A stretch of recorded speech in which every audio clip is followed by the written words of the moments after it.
They promised you the American dream: safe neighborhoods, rising home values, great schools. But across America, once thriving suburbs are quietly dying. Stores shuttered, streets emptying, home values collapsing while families flee.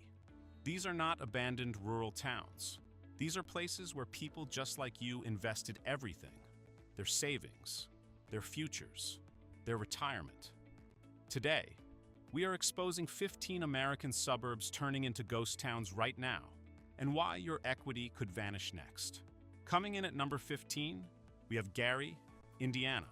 Gary was sold as affordable Midwest living just outside Chicago, close enough to commute, cheap enough to build equity.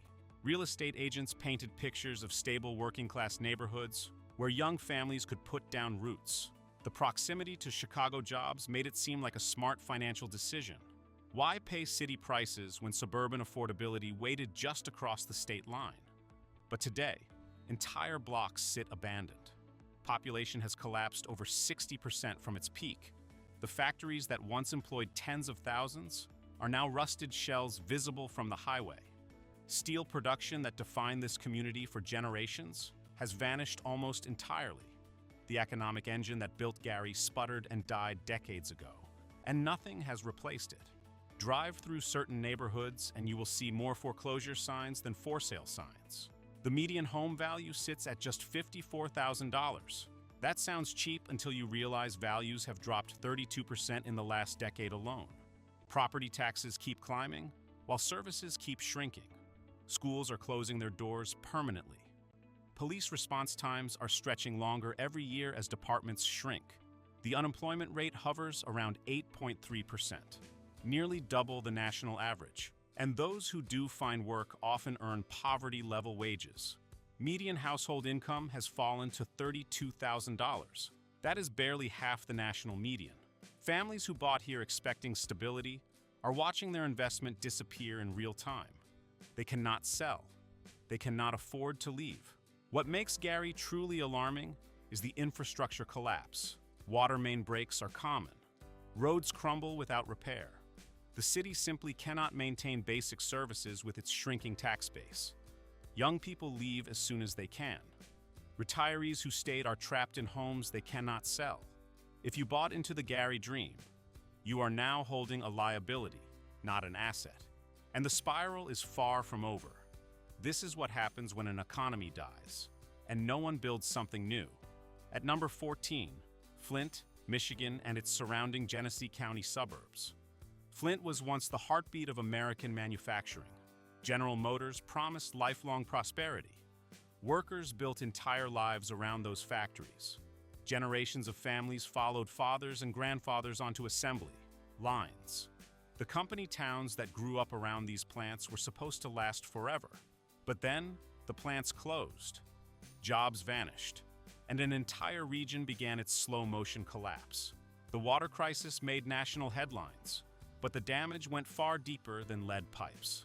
That scandal accelerated an exodus that was already underway.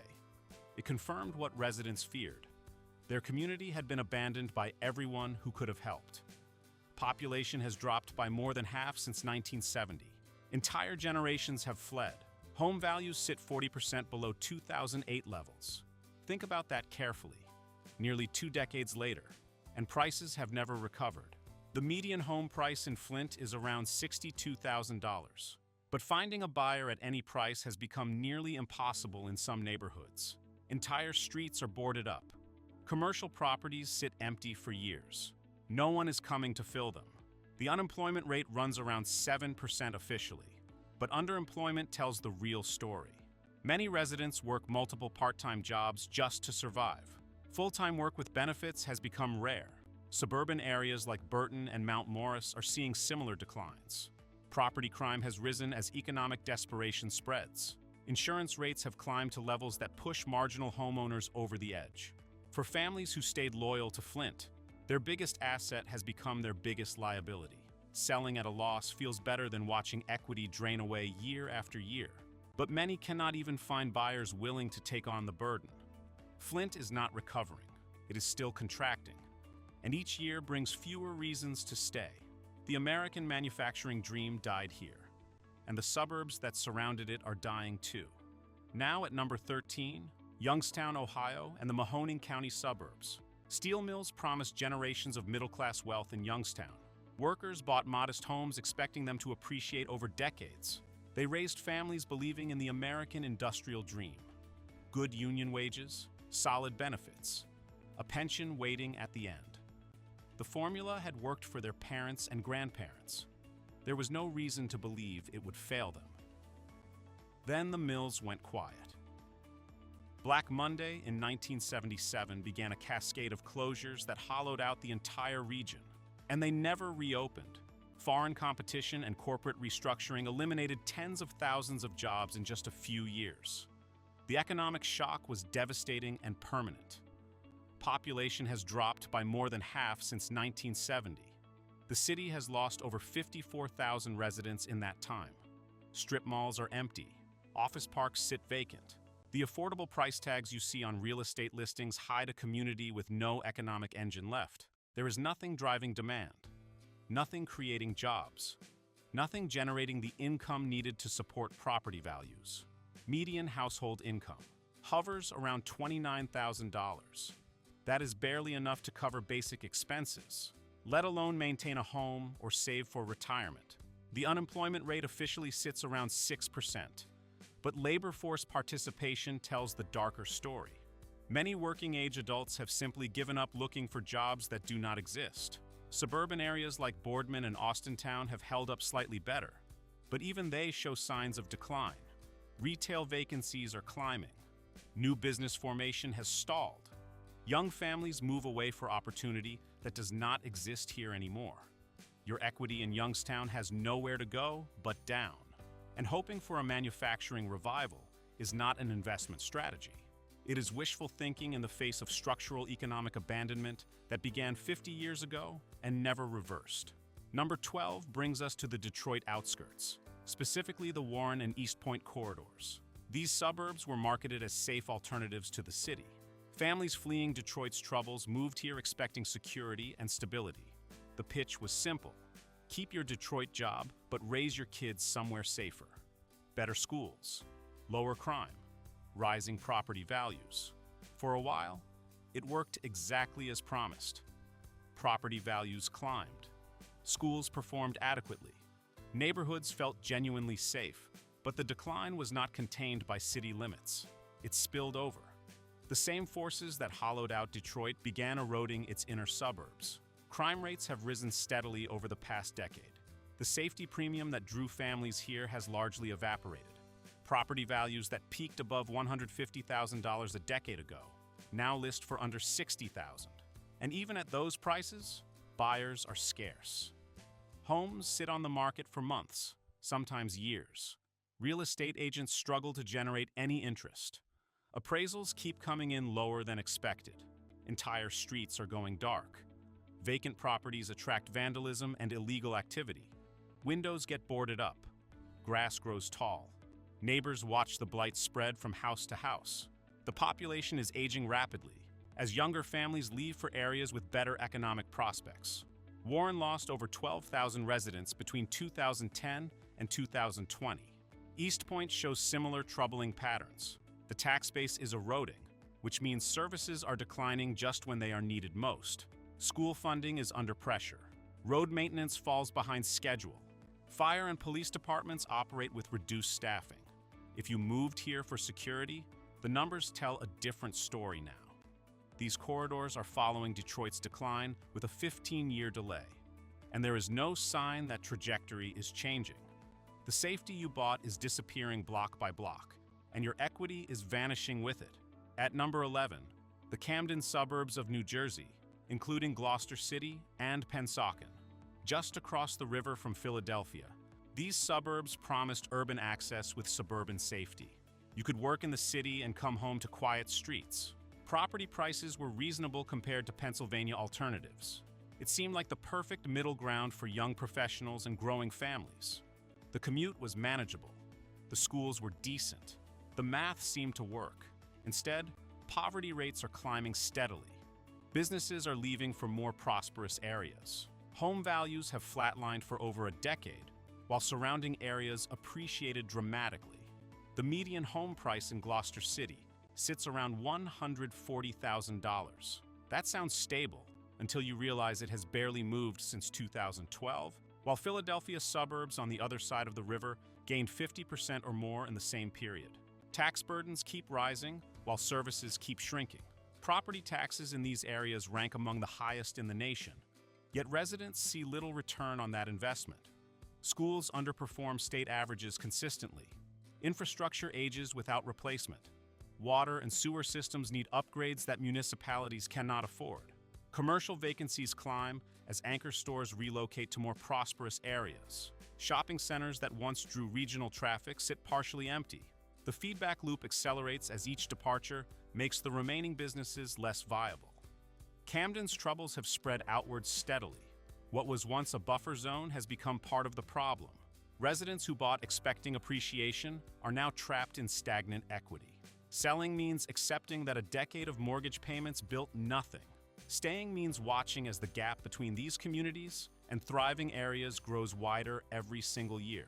For homeowners here, it is death by 1,000 cuts, and the bleeding shows no sign of stopping anytime soon.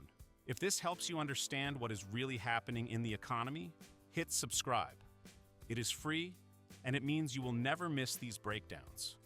Most people have no idea this is happening in their own state, but the next suburb on our list might hit closer to home than you expect. We are not talking about backwater towns nobody has heard of. These are places with famous cities and national reputations. Coming in at number 10, the East St. Louis suburbs in Illinois, including Washington Park and Centerville. These communities were positioned as affordable gateways to St. Louis opportunity. You could live in Illinois, work in Missouri, and build wealth in between. The promise was simple and appealing. Affordable housing with access to a major metropolitan economy. Lower cost of living than the city proper. A chance to get ahead financially while staying connected to urban jobs and amenities. But infrastructure is collapsing visibly. Roads crumble into potholes that never get fixed. Streetlights stay dark for months. Water systems fail regularly, leaving residents without service or with unsafe supply. The physical environment screams neglect and abandonment. You can see the decay from your car window. Median household income sits below $25,000 in some of these communities. That is poverty-level income in an area where even basic services cannot be guaranteed. Working families struggle to cover essentials. Retirement is a distant dream. Building equity is impossible when your home loses value every year. Homes sell for less than a used car.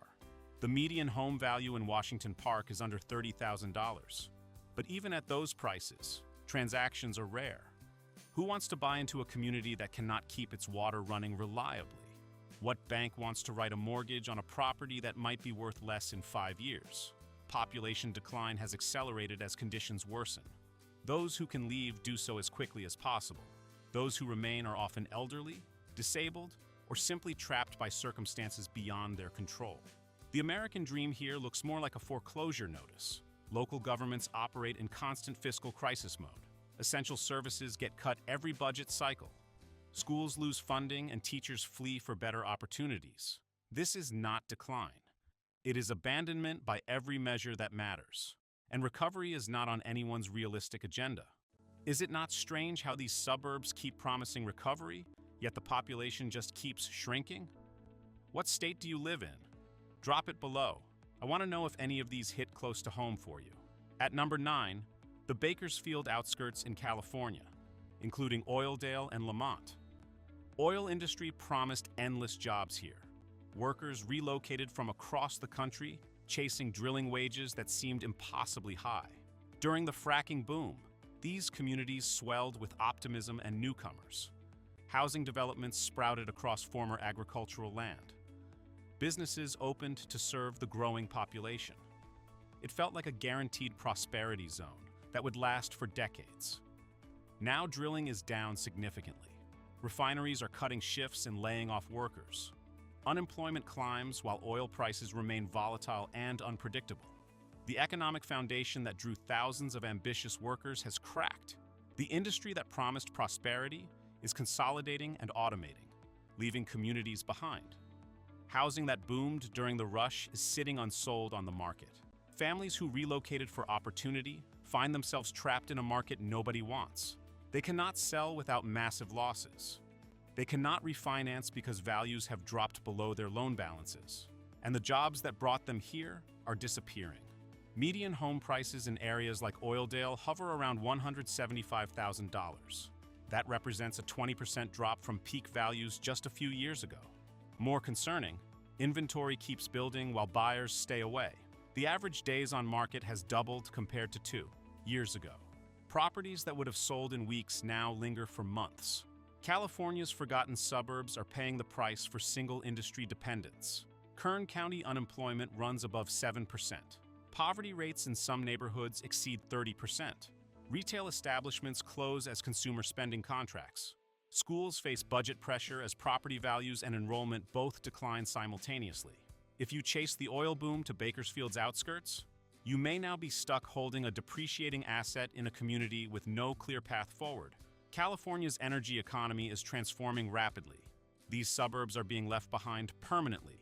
Number 8 takes us to Albuquerque suburbs in New Mexico, particularly the South Valley and Rio Rancho edges. Advertised as affordable Southwest, living with endless sunshine and stunning desert landscapes.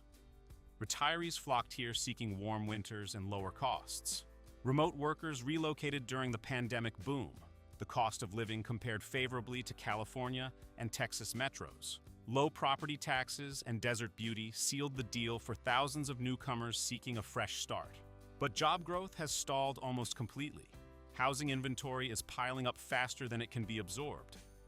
Retail centers are half empty as anchor tenants retreat to more prosperous areas with stronger consumer spending. The economic engine that was supposed to drive appreciation never fully materialized. Instead of growth, these communities found stagnation. Crime rates are climbing faster than home values. Property crime in particular has spiked as economic stress spreads through communities. Auto theft has become endemic. Home break-ins occur with alarming frequency. Retail theft forces businesses to close or relocate.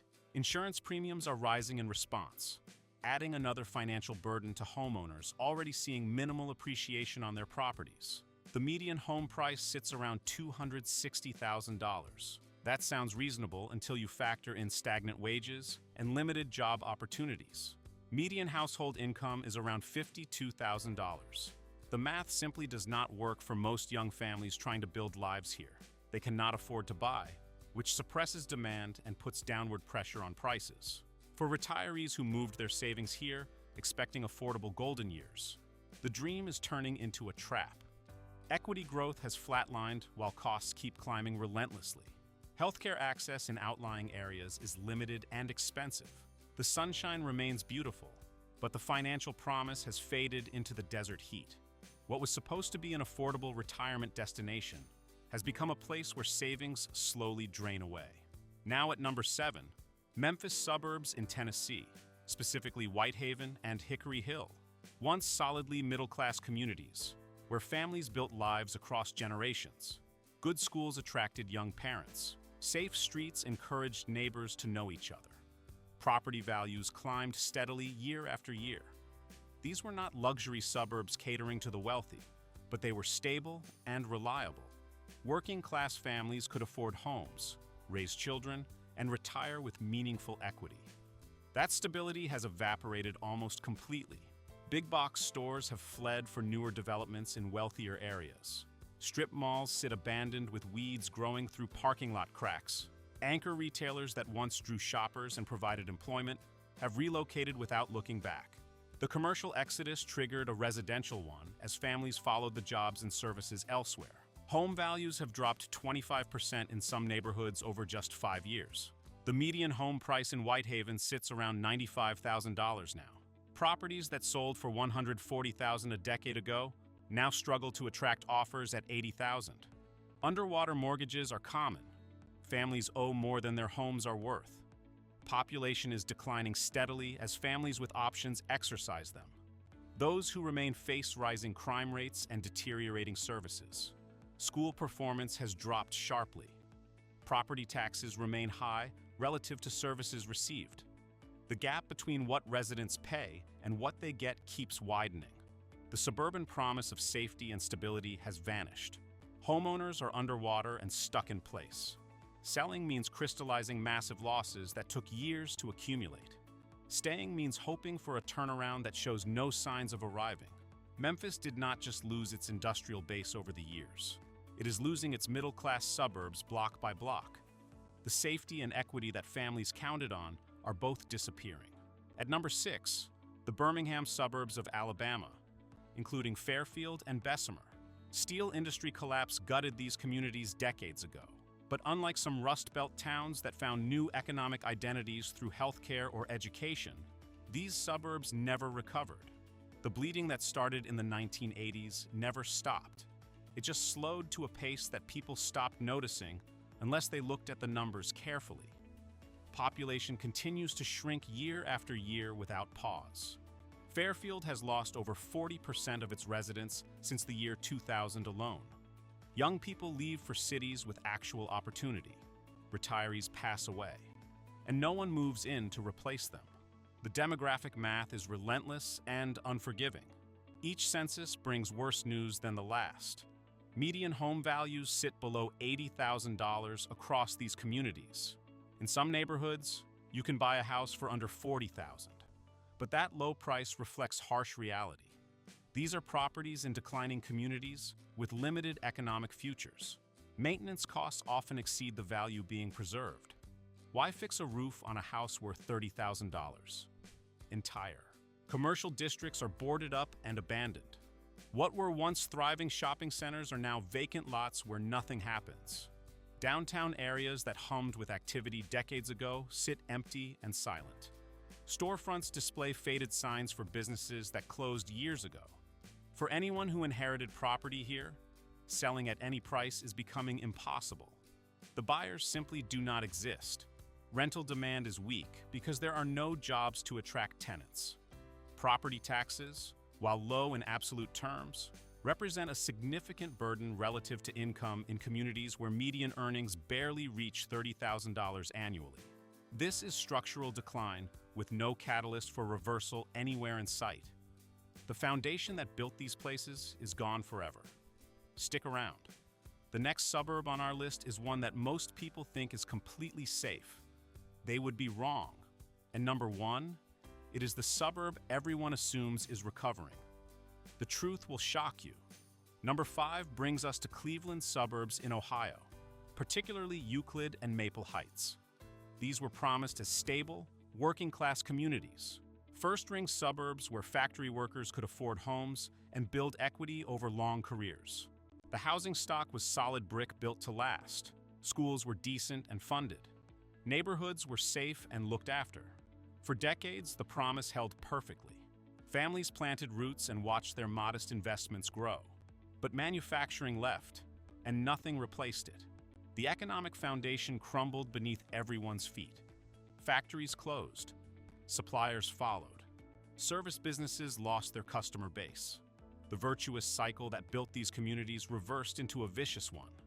Home values have collapsed 35% since 2007. The median home price in Euclid sits around $85,000 now. Maple Heights averages even less. These are communities that lost a third of their property value and show no signs of recovering it. Foreclosure rates remain among the highest in the nation. Vacant properties dot nearly every block. Streets that once held block parties now hold estate sales as elderly residents pass away, and heirs scramble to unload properties they cannot afford to maintain. The Rust Belt is not recovering here.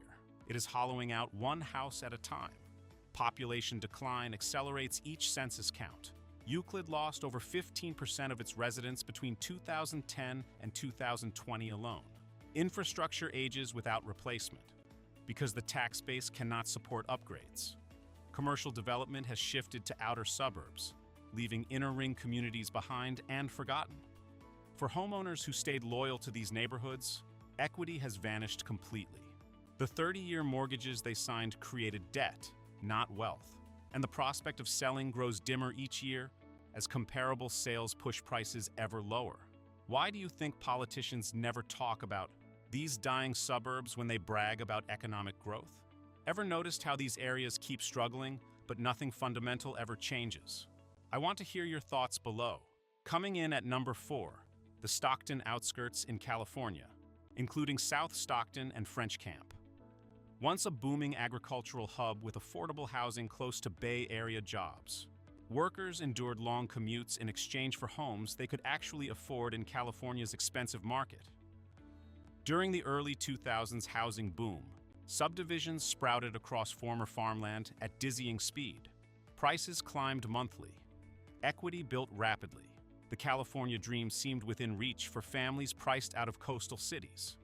Then came the 2008 crash. Stockton went bankrupt. It became a national symbol of the foreclosure crisis that swept America. News cameras captured streets lined with abandoned homes and desperate families losing everything. And suburban neighborhoods never bounced back to where they were. Recovery was promised repeatedly by politicians and boosters. Economic development initiatives launched and fizzled. But home values remain 20% below pre-crash peaks in many areas nearly 2 decades later. The median home price sits around $370,000.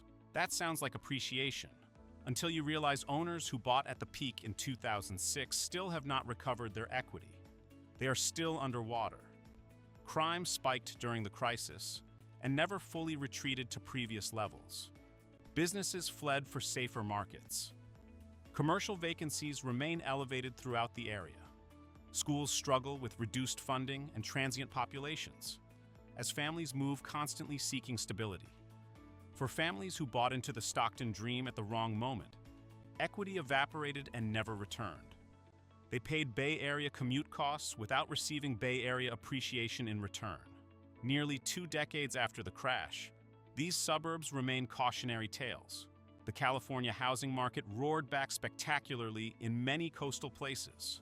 Stockton's outskirts were left behind to struggle, and hope is not a financial strategy for people who already lost once. At number 3, St. Louis suburbs in Missouri, including Ferguson, Jennings, and Normandy. National headlines brought intense attention to Ferguson in 2014. The world watched protests and unrest unfold on television screens. Politicians at every level promised investment and renewal. Task forces formed. Reports were written. Press conferences announced new initiatives. But the money never came in meaningful amounts. Or it came and left without changing fundamental trajectories that had been building for decades. Population has declined steadily across these communities without pause.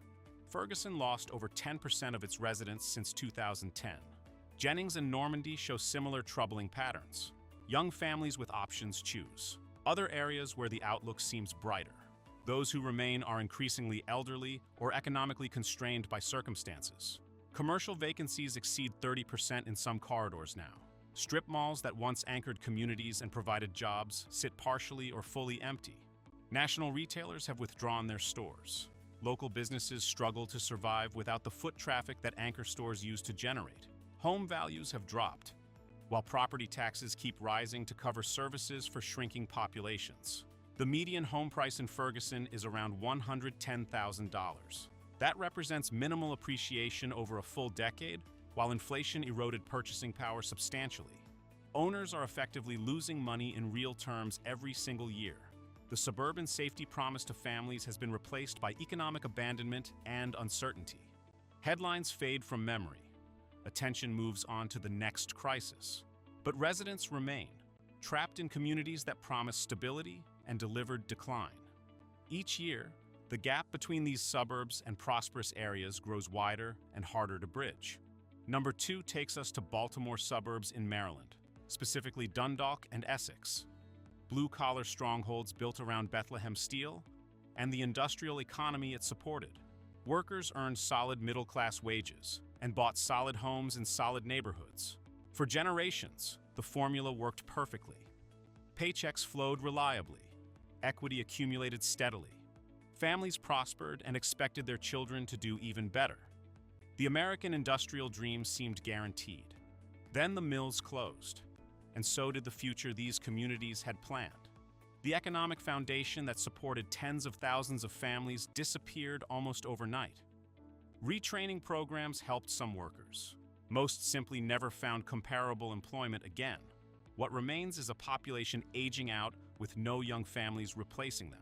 Retail is dying visibly. Commercial corridors that once thrived with restaurants, shops, and services are pockmarked with vacancies and closed storefronts. Anchor stores leave for growing suburbs.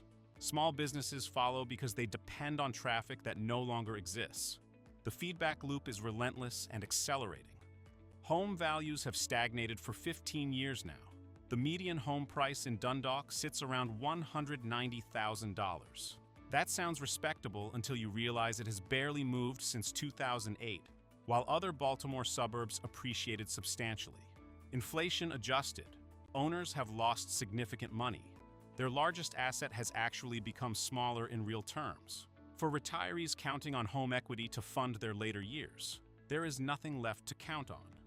Their largest asset stopped growing a decade and a half ago. Selling means accepting that decades of mortgage payments built minimal actual wealth. Staying means watching younger communities prosper while these blue-collar suburbs slowly hollow out around them. The industrial middle class that built America is watching its neighborhoods fade away. And at number one, the Chicago far south suburbs in Illinois, including Harvey, Dolton, and Markham. These suburbs were supposed to be safe havens from city problems. Families fled Chicago seeking better schools, lower crime, and stable property values that would grow over time.